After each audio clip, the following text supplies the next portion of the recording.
سيدنا ومولانا محمدا عبده ورسوله. أعوذ بالله من الشيطان الرجيم. بسم الله الرحمن الرحيم. إنا جعلنا ما على الأرض زينة لها لنبلوهم أيهم أحسن عملا وإنا لجاعلون ما عليها صعيدا جرزا. قال رسول الله صلى الله عليه وسلم عن عمران بن حسين رضي الله تعالى عنه قال: سمعت رسول الله صلى الله عليه وسلم: ما بين خلق آدم إلى يوم القيامة الساعة خلق أكبر من الدجال. قال النبي صلى الله عليه وسلم: ما بين خلق آدم إلى قيام الساعة خلق أكبر من الدجال. صدق الله المولانا العظيم وصدق رسوله النبي الأمي الكريم ونحن على ذلك لمن الشاهدين والشاكرين والحمد لله رب العالمين. الحمد لله আল্লাহ জাল্লা শানুহু আম্মা নওয়ালুর দরবারে অসংখ্য শুকরিয়া, যিনি আমাদেরকে দুনিয়াবি কাজ থেকে ফারেক করে, দুনিয়াবি ঝামেলার ভিতর থেকে ফারেক করে সুস্থ রেখে ঈমানের সাথে কোরআন ও হাদিসের আলোচনা শোনার জন্য এখানে আসার তৌফিক দান করেছেন, এই দিনই মজলিসে আসার তৌফিক দান করেছেন।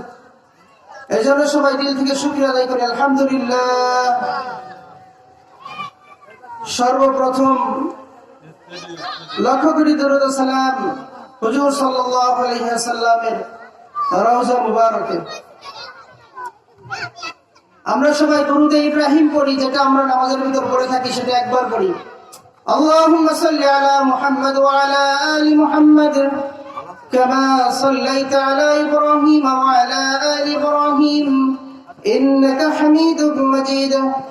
اللهم بارك على محمد وعلى آل محمد كما باركت على إبراهيم وعلى آل إبراهيم إنك حميد مجيد. الحمد لله. এশিদর মৌসুমে আল্লাহ রাব্বুল আলামিন আমাদেরকে এই দ্বীনি মারকাজে আসার তৌফিক দান করেছেন। যত রজনী হবে শীতের আর্দ্রতা একটু বেশিই হবে, এটাই স্বাভাবিক, কারণ বর্তমান মৌসুম চলছে শীতের মৌসুম। তো আজকে আমাদের দড়ি হরিহরনগর পূর্বপাড়া জামে মসজিদ এর উদ্যোগে 16তম তাফসীরুল কোরআন মাহফিল আছেন, আলহামদুলিল্লাহ। সার্বিক তত্ত্বাবধানে ইসলাম যুব সমাজ দড়ি হরিহরনগর আছেন। আমাদের প্রধান মেহমান, কোরআন ও হাদিসের প্রধান আলোচক, আন্তর্জাতিক খ্যাতি সম্পূর্ণ বক্তা মুফাসসিরে কোরআন, সেই সুদূর ঢাকা থেকে আগত জনাব হযরত মাওলানা মুফতি জালালউদ্দিন উসমানী, খতিব উত্তর কাঠগড়া বাইতুল মামুর জামে মসজিদ ঢাকা, এবং ভাষ্যকার বিটিভি ও বিটিভি ওয়ার্ল্ড এবং অন্যান্য চ্যানেল সমূহ, এবং প্রধান বক্তা হিসেবে আছেন হযরত মাওলানা মোল্লা আব্দুর রহমান ফরিদপুরি, যাকে আপনারা অনেকেই চিনেন, তার বয়ান অনেকেই কম বেশি শোনেন। তিনি আমাদের আশেপাশে অত্র অঞ্চলে যথেষ্ট বয়ান করেন। তো হুজুর আসবেন ইনশাআল্লাহ, ঈশার পরে বয়ান করবেন। তার আগে কিছু কথা আমি ইনশাআল্লাহ বলার চেষ্টা করবো কোরআন ও হাদিস থেকে। ওয়া মা তাওফীকি ইল্লা বিল্লাহ। আমি একটি সর্বপ্রথম আয়াতে কোরআনের কারীমের আয়াত তেলাওয়াত করেছি, যেখানে আল্লাহ রাব্বুল আলামিন খুব গুরুত্বপূর্ণ কথা আমাদেরকে বোঝাইছেন, খুব গুরুত্বপূর্ণ বর্ণনা আল্লাহ তাআলা এই আয়াতের ভিতর দিয়েছেন, যেটা আমাদের প্রত্যেকেরই বুঝতে হবে। এবং এই আলোচনায় আল্লাহ তাআলা কি বুঝাইতে চাইতেছেন এই বিষয়ের উপরে কিছু কথা বলার চেষ্টা করবো ইনশাআল্লাহ। কথাগুলি আমরা শুনবো, কথা শোনারও কিছু আদব আছে। কথা শুধু শুনলেই হবে না, কথা শুধু শুনলেই হবে না, এজন্য কথা শোনার কিছু আদব আছে। কথা শোনার আদবের ভিতর থেকে একটা আদব, যে কথা শুনবো আমরা দিলের কান দ্বারা শুনবো। কি দ্বারা? দিলের কান দ্বারা শুনবো। আমরা তো সবকিছু শুনি বাহ্যিক কান দ্বারা। পঞ্চ ইন্দ্র যেটাকে বলা হয় তার ভিতরে একটা অংশ হচ্ছে কান। এই কর্ণ দ্বারা আমরা শুনি, যার কারণে আমরা অনেক ওয়াজ নসিহত অনেক কিছু শুনি, কিন্তু আমাদের মনে থাকে না। এর এক নম্বর সমস্যা হচ্ছে আমরা যেটা শুনি ওইটা দিলের কান দিয়ে শুনি না। আমরা বসে রয়েছি মাহফিলের প্যান্ডেলে, কিন্তু আমার দিল রয়েছে আমার গোয়াল ঘরে তো তালা দেওয়া হয়নি, আমার মোটরসাইকেলটা তো ওই পাশে রাখাইছিলাম, কি অবস্থায় আছে। আমার তো একটু বাজারের ভিতরে যাওয়া দরকার, চা খাওয়ার দরকার ছিল, ঠিক না? যার কারণে আমরা বসছি, আমরা এই মাহফিলের প্যান্ডেলে বসে আছি, কিন্তু মহিলাদের বসার জন্য 2 জায়গা, কিন্তু মহিলারা জানে না, এখন জানাইতে হবে। যেটা হলো এক হলো শহীদুল বাড়ি আর এক হলো মান্নান বাড়ি। আপনি মাইকে নাম ধরে উল্লেখ করে বলে দেন, যাতে মান্নান আর শহীদ। আলহামদুলিল্লাহ আপনি বলে দেন, এরা কেউ জানে না। মহিলা মা বোনদের পর্দা সহকারে বসানোর ব্যবস্থা করা হয়েছে শহীদুল ভাইদের বাড়ি। এই পাশে শহীদুল ভাইদের বাড়ি এবং এই পাশে আব্দুল মান্নানের বাড়িতে মা বোনদের বসার ব্যবস্থা করা হয়েছে। এই শহীদুল ভাইয়ের বাড়ি এবং আব্দুল মান্নান মেয়ের বাড়িতে আমরা যারা আসবো ইনশাল্লাহ ওখানে বসে যাবো, বাইরে ঘোরাফেরা করবো না। আলহামদুলিল্লাহ, যে কথা বলতেছিলাম, যেই জন্য কথা শোনার আদব হচ্ছে যে কথাগুলি দিলের কান দ্বারা শোনা। 1 নম্বর দিলের কান দ্বারা শোনা। 2 নম্বর আমলের নিয়তে শোনা। কিসের নিয়তে? এই কথাগুলি আগে মুখস্থ করেন, আমলের নিয়তে শোনা। 3 নম্বর অপর ভাইয়ের নিকটে পৌঁছানোর নিয়তে শোনা। আপাতত এই 3টা বিষয় সামনে রেখে যদি আপনি কথা শুনতে পারেন, আপনার ফায়দা হবে ইনশাআল্লাহ। তো এই জন্য আমরা কথাগুলি দিলের কান দ্বারা শোনার চেষ্টা করব। যদি এখন অল্প সংখ্যক লোক, এটা দুনিয়াবি কোনো চাকচিক্য না, এটা আখিরাতের আলোচনা, এটা কোরআন ও হাদিসের আলোচনা। আল্লাহ রাসূল সাল্লাল্লাহু আলাইহি ওয়াসাল্লাম হাদিসে পাকের ভিতর বলেন, আল্লাহ রাব্বুল আলামিন জমিনের ভিতরে একদল ফেরেশতা নিযুক্ত করে দেয়, যেই ফেরেশতাগুলি দুনিয়ার জমিনে বিচরণ করতে থাকে, ঘোরাফেরা করতে থাকে। তারা দুনিয়াতে বিচরণ করে করে দেখতে থাকে কোন জায়গায় আল্লাহ এবং আল্লাহর রাসূলের আলোচনা হয়, কোন জায়গায় কোরআন ও হাদিসের আলোচনা হয়, আল্লাহ রাব্বুল আলামিনের প্রশংসার আলোচনা হয়, রাসূলুল্লাহ সাল্লাল্লাহু আলাইহি ওয়াসাল্লামের প্রশংসার আলোচনা হয়। ওই জায়গাগুলি ফেরেশতাগুলি ভিডিও করতে থাকে, পর্যবেক্ষণ করতে থাকে।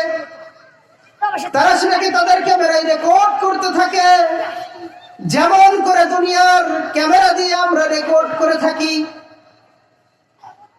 তো এরপর ফেরেশতারা ঘোরাঘুরি করে দিনের শেষে আল্লাহ রাব্বুল আলামিনের কাছে আবার ফিরে চলে যায়।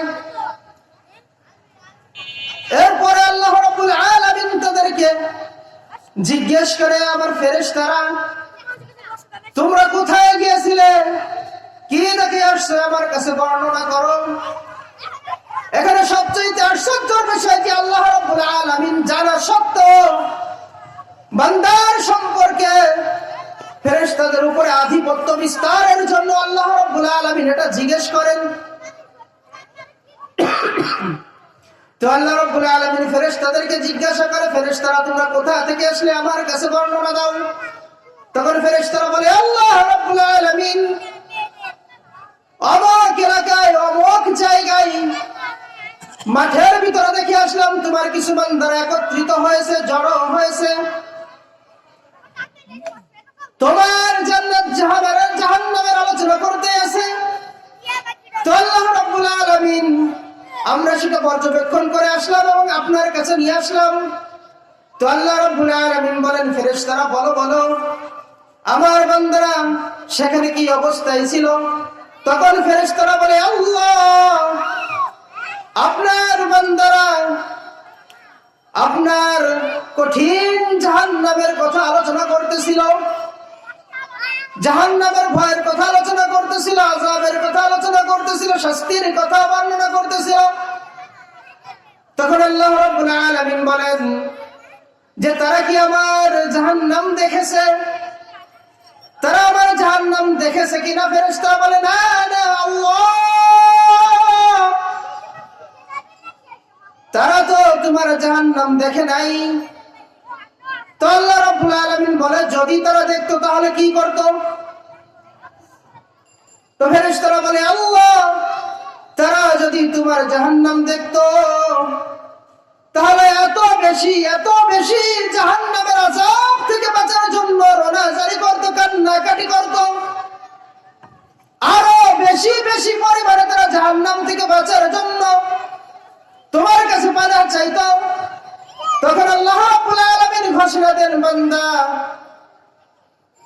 যে ফেরেশতারা তোমরা শুনে রাখো, তোমরা সাক্ষী থাকো, আমার ওই বান্দা জাহান্নাম না দেখা সত্ত্বেও, জাহান্নামের আযাব অনুভব না করা সত্ত্বেও আমার কাছে পানাহ চাইছে। তো ফেরেশতারা তোমরা সাক্ষী থাকো, আমি ওয়াদা করলাম আমি আমার ওই বান্দারে জাহান্নাম থেকে মুক্তি দিয়ে দিলাম। সুবহানাল্লাহ।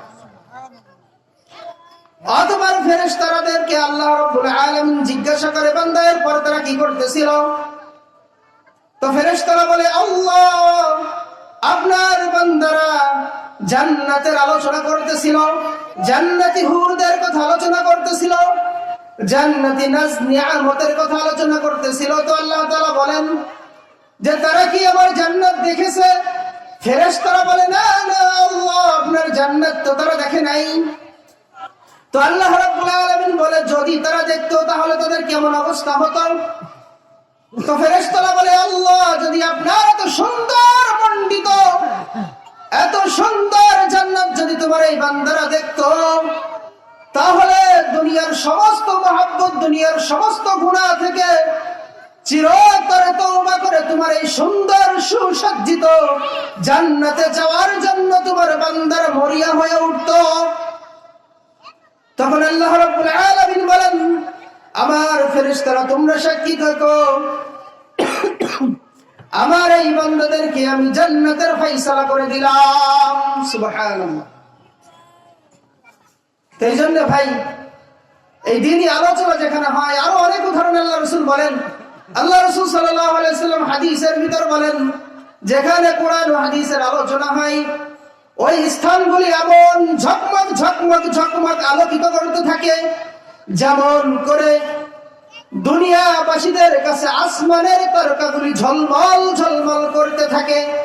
যেখানে কোরআন ও হাদিসের আলোচনা হয়, আল্লাহর প্রশংসার আলোচনা হয়, রাসূলের প্রশংসার আলোচনা হয়, ওই স্থানগুলিও ফেরেশতাদের কাছে এরকম ঝলমল এবং ঝকমক করতে থাকে। সুবহানাল্লাহ। তো আলহামদুলিল্লাহ, আমি যে আয়াত তেলাওয়াত করেছিলাম সেই আয়াতের প্রসঙ্গে কথা বলার চেষ্টা করব ইনশাআল্লাহ। আল্লাহ রাব্বুল আলামিন কোরআনের ভাষায় বলেন, ইন্না জাআলনা মা আলাল আরদি জিনাতাল লাহা লিনাবলুয়াহুম আইয়ুহুম আহসানু আমালা ওয়া ইন্না লাজাইলুনা মা আলাইহা সাঈদান জুরসা। আমি পৃথিবীস্থ সব কিছুকে পৃথিবীর জন্য শোভা করেছি যাতে লোকদেরকে পরীক্ষা করি তাদের মধ্য থেকে কে ভালো কাজ করে এবং তার উপরে যা কিছু রয়েছে, ওয়া ইন্না লাজাইলুনা মা আলাইহা সাঈদান জুরসা, অতঃপর তাদের মধ্যে যা কিছু রয়েছে অবশ্যই পৃথিবীর সমস্ত কিছুকে আমি মাটিতে শূন্য করে দিব। আল্লাহ রাব্বুল আলামিন বলতেছেন যে পৃথিবীর যা কিছু আমি তোমাদের জন্য শোভা করেছি, পৃথিবীর যা কিছু আমি তোমাদের সামনে সৃষ্টি করেছি, এই সমস্ত সৌন্দর্যকে আমি পৃথিবীর মুখে মাটি করে দেব, ধ্বংস করে দেব। সূরাতুর রহমানের ভিতর আল্লাহ রাব্বুল আলামিন বলেন, কুল্লু মান আলাইহা ফান, সমস্ত কিছু একদিন ফানা হয়ে যাবে, ধ্বংস হয়ে যাবে। তো আল্লাহ রাব্বুল আলামিন আমাদের ঈমানের উপর একটা পরীক্ষা নেবেন। মনে রাখবেন, পৃথিবীর শুরু থেকে শেষ পর্যন্ত, কিয়ামত পর্যন্ত 5টা বিশ্বযুদ্ধ হবে। কয়টা? কথা বলেন, কয়টা? কথাগুলি দিল দিয়ে শুনে নিয়ত করেন, ইনশাআল্লাহ, আমলের নিয়তে। পৃথিবীর শুরু থেকে শেষ পর্যন্ত, কিয়ামত পর্যন্ত 5টা বিশ্বযুদ্ধ হবে। 5টা। এই পৃথিবীতে 2টা বিশ্বযুদ্ধ অলরেডি হয়ে গেছে। তৃতীয় বিশ্বযুদ্ধের সুর আমাদের সামনে সমাগত। তৃতীয় বিশ্বযুদ্ধ আমাদের সামনে পরিষ্কার হয়ে আসতেছে। যেই বিশ্বযুদ্ধে একমাত্র শুধুমাত্র এই পৃথিবীতে মুসলমানরাই আধিপত্য বিস্তার করবে, মুসলমানরাই শাসন করবে, মুসলমানরাই কাফেরদের উপরে, ইহুদিদের উপরে বিজয় লাভ করবে। সুবহানাল্লাহ। সেই সময় আমাদের অতীব সামনে। এরপর 4র্থ বিশ্বযুদ্ধ, তারপর 5ম বিশ্বযুদ্ধ যেটা হবে। আমি সেই যুদ্ধের সম্পর্কে এই আয়াতটা তেলাওয়াত করেছি। আল্লাহ রাব্বুল আলামিন কোরআনের ভিতর বলেন, কুল হাল নুনাব্বিউকুম বিল আখসারিনা আমালা, আমি কি তোমাদেরকে ওই সমস্ত ব্যক্তির খবর দিব না যারা তাদের আমল সমূহকে নষ্ট করে দিয়েছে? আল্লাযীনা দাল্লা সাইয়ুহুম ফিল হায়াতিদ দুনিয়া ওয়া হুম ইয়াহসাবুনা আন্নাহুম ইউহসিনুনা সুনআ, আর তারা ওই সমস্ত লোক যাদের প্রচেষ্টা পার্থিব জীবনে বিভ্রান্ত হয়, অথচ তারা মনে করে যে আমরা সৎকর্ম করেছি। তো আল্লাহ রাব্বুল আলামিন পৃথিবীর শুরু থেকে শেষ পর্যন্ত 5টা বিশ্বযুদ্ধ দিবেন। দ্বিতীয়, তৃতীয় হয়ে গেছে, প্রথম এবং দ্বিতীয় হয়ে গেছে, তৃতীয়টা সামনে। খুব বেশি দূরে নাই, খুব বেশি দূরে নাই, একদম কাছাকাছি। কিন্তু কখন সংগঠিত হবে কে জানে? আল্লাহ। কিন্তু খুব বেশি দূরে নাই। তো 4র্থ বিশ্বযুদ্ধ হবে, যেটা মুসলমানদের দুর্জয় হবে, মুসলমানদের পরাজয় হবে। কিন্তু 5ম বিশ্বযুদ্ধ যেটা হবে, সেই আয়াত সম্পর্কে এই হাদিস, সেই আয়াত সম্পর্কে এই আলোচনা। 5ম বিশ্বযুদ্ধ হবে দাজ্জালের সাথে বিশ্বযুদ্ধ। কার সাথে? দাজ্জাল। এই কথাটা মনে রাখবেন, দাজ্জালের সাথে হবে মুসলমানদের 5ম বিশ্বযুদ্ধ, যেখানে এক পাশে থাকবে ঈসা ইবনে মারইয়াম আলাইহিস সালাতু ওয়াস সালাম, অপর পাশে থাকবে ইমাম মাহদী, এবং মুসলমানরা থাকবে 313 জনের সংখ্যা। এই দুনিয়ার ইসলামের সূচনা লগ্নে আল্লাহ রাব্বুল আলামিন এই পৃথিবীতে ইসলামকে বিস্তৃত করেছেন। আমরা জানি বদরের ময়দানে 313 জন। কয়জন? কয়জন? 313 জনের বিজয় দিয়ে আল্লাহ রাব্বুল আলামিন 1000-এর উপরে এই দুনিয়াতে ইসলামের প্রতিষ্ঠিত করছে। এবং কিয়ামতের পূর্ব মুহূর্তে যখন পৃথিবীর শেষ লগ্ন আসবে, তখন আল্লাহ রাব্বুল আলামিন হযরত ঈসা ইবনে মারইয়াম এবং ইমাম মাহদীর সাথে এই 313 জনের সাথে রেখে আবার আল্লাহ রাব্বুল আলামিন দাজ্জালের উপরে বিজয় দান করবেন। সুবহানাল্লাহ। দাজ্জাল কে? দাজ্জাল। এই কথাটা মনে রাখবেন। দাজ্জাল শব্দের উৎপত্তি হচ্ছে দাজালুন। দাজালুন শব্দের অর্থ হচ্ছে চরম ধোঁকাবাজ। কি? দাজ্জালের নাম আপনারা শুনছেন নাকি? কেউ শুনছেন না? যারা কম বেশি ওয়াজ মুসিবত শোনেন, তারা অবশ্যই দাজ্জালের নাম শুনে থাকবেন। কারণ দাজ্জাল হচ্ছে এই পৃথিবীর সর্বশেষ পরীক্ষক এবং সর্বশেষ ফিতনার মূল ব্যক্তি হবে দাজ্জাল। এই দাজ্জাল সম্পর্কে আমাদের কি জানা দরকার? রাসূল করিম সাল্লাল্লাহু আলাইহি ওয়াসাল্লাম হাদিসে পাকের ভিতর বলেন, বাবা আদম থেকে আমি শেষ নবী মুহাম্মদ সাল্লাল্লাহু আলাইহি ওয়াসাল্লাম পর্যন্ত যত নবী দুনিয়াতে আসছে, এমন কোন নবী দুনিয়াতে আসে নাই যে তার উম্মতকে দাজ্জাল সম্পর্কে অবগত করেন নাই, সতর্ক করেন নাই। আল্লাহ রাসূল সাল্লাল্লাহু আলাইহি ওয়াসাল্লাম বলেন, এই পৃথিবীতে দাজ্জালের ফিতনা সবচেয়ে বড় ফিতনা। হযরত ইমরান ইবনে হুসাইন রাদিয়াল্লাহু তাআলা আনহু বলেন, সামি'তু রাসূলুল্লাহ সাল্লাল্লাহু আলাইহি ওয়াসাল্লাম ইয়াকুল মা বাইনা খালকি আদম ইলা কিয়ামিস সাআতি খালকুন আকবারু মিনাদ দাজ্জাল।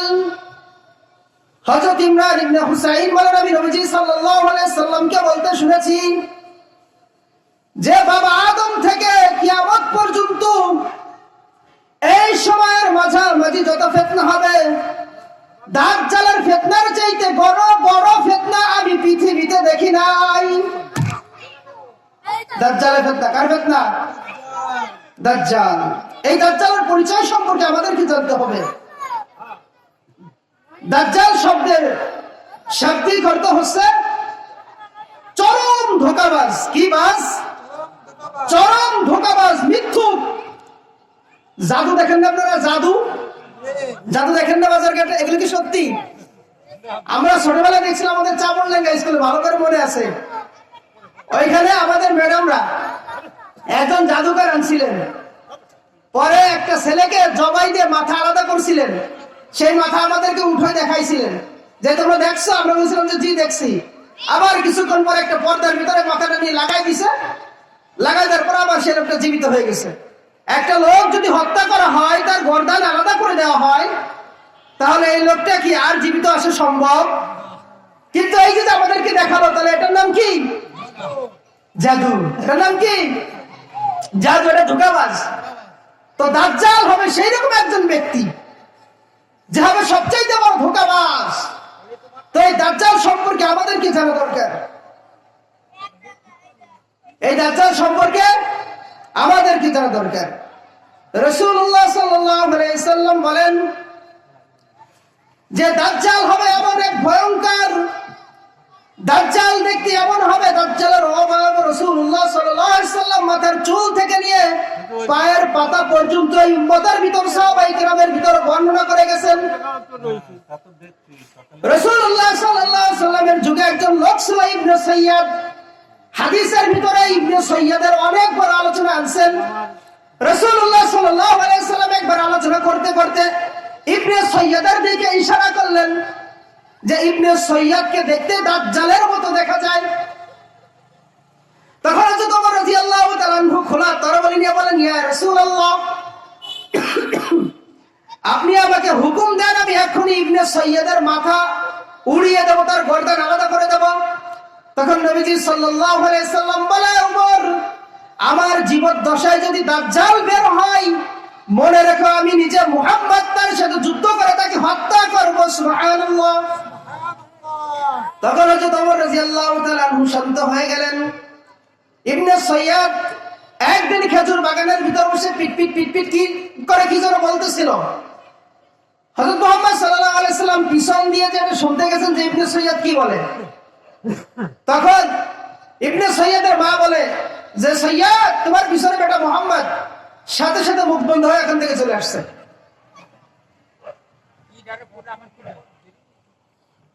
তো আমরা যদি খেয়াল করি ইনশাআল্লাহ,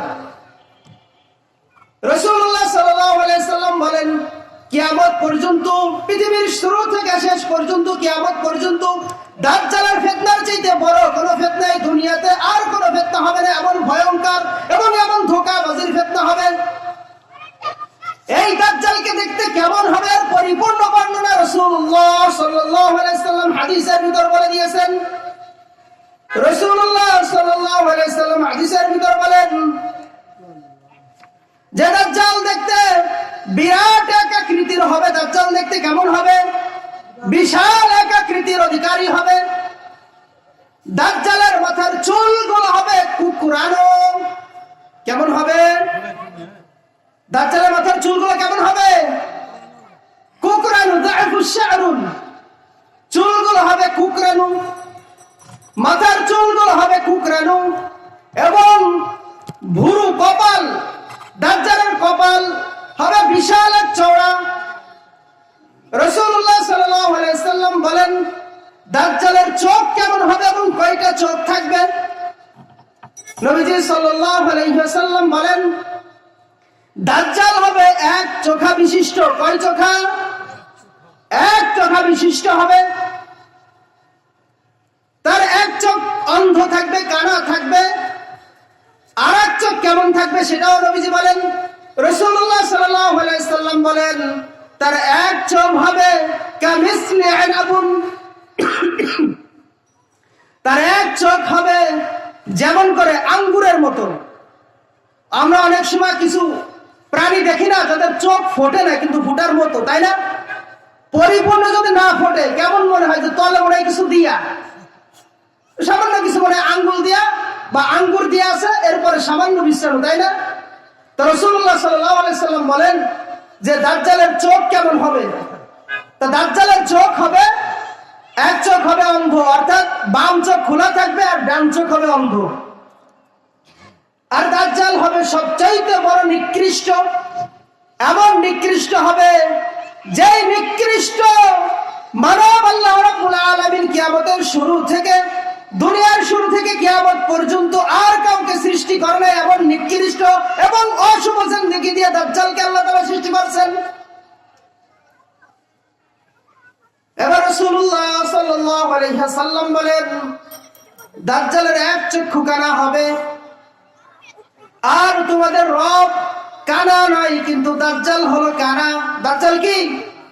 কানা, কিন্তু তোমাদের রব কানা নয়। তো রাসূলুল্লাহ সাল্লাল্লাহু আলাইহি ওয়াসাল্লাম বলেন যে দাজ্জাল কি হবে? কানা হবে। তাই জন্য আমাদেরকে এই আলামতগুলি মুখস্থ করতে হবে, মনে রাখতে হবে। আর দাজ্জালের যে বিশাল কপাল থাকবে, কপাল, এই কপালের ভিতর, দাজ্জালের এই কপালের ভিতর কাফার লেখা থাকবে। কি লেখা থাকবে? কাফার, এরকম আলাদা আলাদা লেখা থাকবে। তো দাজ্জালের আওয়াজ কেমন হবে? রাসূলুল্লাহ সাল্লাল্লাহু আলাইহি সাল্লাম বলেন যে দাজ্জালের আওয়াজ কেমন হবে? ইউনাদি বিসাউতিন ইয়াসমাউ মা বাইনাল খালিফাইন, ইউনাদি বিসাউতিন লাহু ইয়াসমাউ মা বাইনাল হাফিদাইন। দাজ্জালের এমন কঠোর আওয়াজ হবে যে আওয়াজ করার সাথে সাথেই পূর্ব এবং পশ্চিমের সমস্ত মানুষগুলি দাজ্জালের এই আওয়াজকে শুনতে থাকবে। কত বড় হবে না? পৃথিবীর পূর্ব থেকে পশ্চিম পর্যন্ত যদি একজনের আওয়াজ পৌঁছায় তাহলে সেই লোকটা কত বড় হওয়া দরকার না? কত বড় হওয়া দরকার। তো এমন একটা শরীর স্বাস্থ্যওয়ালা ব্যক্তি যদি আমাদের সামনে এসে বলায় যে আনা রব্বুকুম, আমি তো তোমাদের রব, তখন তো আমাদের এমনি ভয় থেকে কামসারা, এমনি কামসারা। রাসূলুল্লাহ সাল্লাল্লাহু আলাইহি সাল্লাম বলেন যে দাজ্জাল পৃথিবীতে আসবে, ফিতনা ছড়াবে। পৃথিবীর এমন কোন স্থান নাই, এমন কোন জায়গা নাই যেইখানে দাজ্জালের ফিতনা থেকে মানুষ বেঁচে থাকবে। দাজ্জাল বলেন আমি পূর্ব এবং পশ্চিম সমস্ত জায়গায়, মাশরিক এবং মাগরিব সমস্ত জায়গায় আমি সফর করব এবং পৃথিবীর সমস্ত মানুষকে আমি আমাকে রব বলার জন্য দাবি করব, আমি বাধ্য করব। তো এমন একটা ইমানি পরীক্ষা আল্লাহ তাআলা এখানে আমাদেরকে ফেলাবেন, এমন এক ইমানি পরীক্ষা আমাদের সামনে আসতেছে। তাহলে এই সম্পর্কে আমাদের জানা দরকার না ভাই? জানা দরকার না? অবশ্যই জানা দরকার। তো রাসূলুল্লাহ সাল্লাল্লাহু আলাইহি ওয়াসাল্লাম হাদিসের ভিতরে দাজ্জাল সম্পর্কে পরিপূর্ণ খোলাখুলি বর্ণনা করেন যে দাজ্জাল দেখতে এক বিশাল আকৃতির হবে, তার চুলগুলো হবে কুকড়ানো, তার কপালের উপর লেখা থাকবে কাফার, কাফের, এবং তার চোখগুলো হবে অনেক বড় বড়, অনেক বড় বড়। কেমন বড়? কেমন বড়? হাদিসের ভিতর আসছে যে তার চোখগুলো এত বড় হবে যে একটা প্রান্তর পরিপূর্ণভাবে ছায়া পেয়ে যাবে, এত বড় তার চক্ষু হবে। তো এরপর যখন দাজ্জাল আসবে তার চোখগুলি এমন হবে, তার হাতের নখগুলি অত বড় বড় হবে।